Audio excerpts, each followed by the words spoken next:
যুক্তরাজ্যের কেমব্রিজের কাছে এক যাত্রীবাহী ট্রেনে ভয়াবহ ছুরি হামলার ঘটনা ঘটেছে। এতে গুরুতর আহত হয়েছেন ৯ জন। গতকাল শনিবার স্থানীয় সময় সন্ধ্যা ৭টা ৩৯ ক্যামব্রিজশায়ার শহরে হান্টিংটন স্টেশনের কাছে এই ঘটনা ঘটে।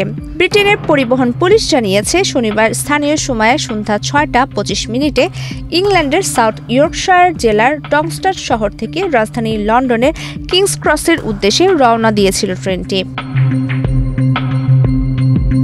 পুলিশ জানিয়েছে, ঘটনার পর প্লেটো নামে একটি বিশেষ সতর্ক সংকেত জারি করা হয়। ওদের স্বপ্ন পূরণে পাশে থাকতে পেরে আমরা গর্বিত।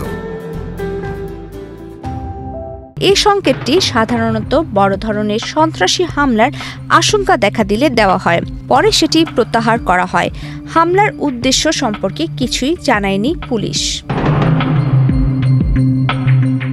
শনিবার সন্ধ্যা ৭টা ৩৯ হান্টিংটন স্টেশনে পুলিশ পৌঁছায়।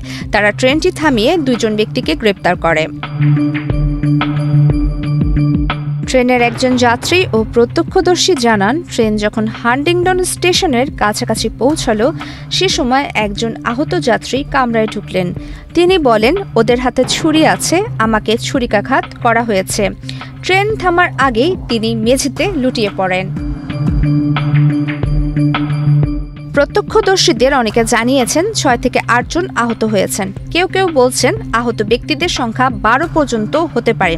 গ্রেপ্তার ২ ব্যক্তির নাম পরিচয় প্রকাশ করেনি ব্রিটিশ পরিবহন পুলিশ। তবে এক বিবৃতিতে জানানো হয়েছে তারা দুজনেই বর্তমানে কারা হেফাজতে আছে। যুক্তরাজ্যের প্রধানমন্ত্রী কিয়ার স্টারমার একে ভয়াবহ ঘটনা বলে আখ্যা দিয়েছেন। তিনি আহতদের প্রতি সহমর্মিতা জানান এবং জরুরি সেবাদানকারী সব দলের প্রতি কৃতজ্ঞতা প্রকাশ করেন।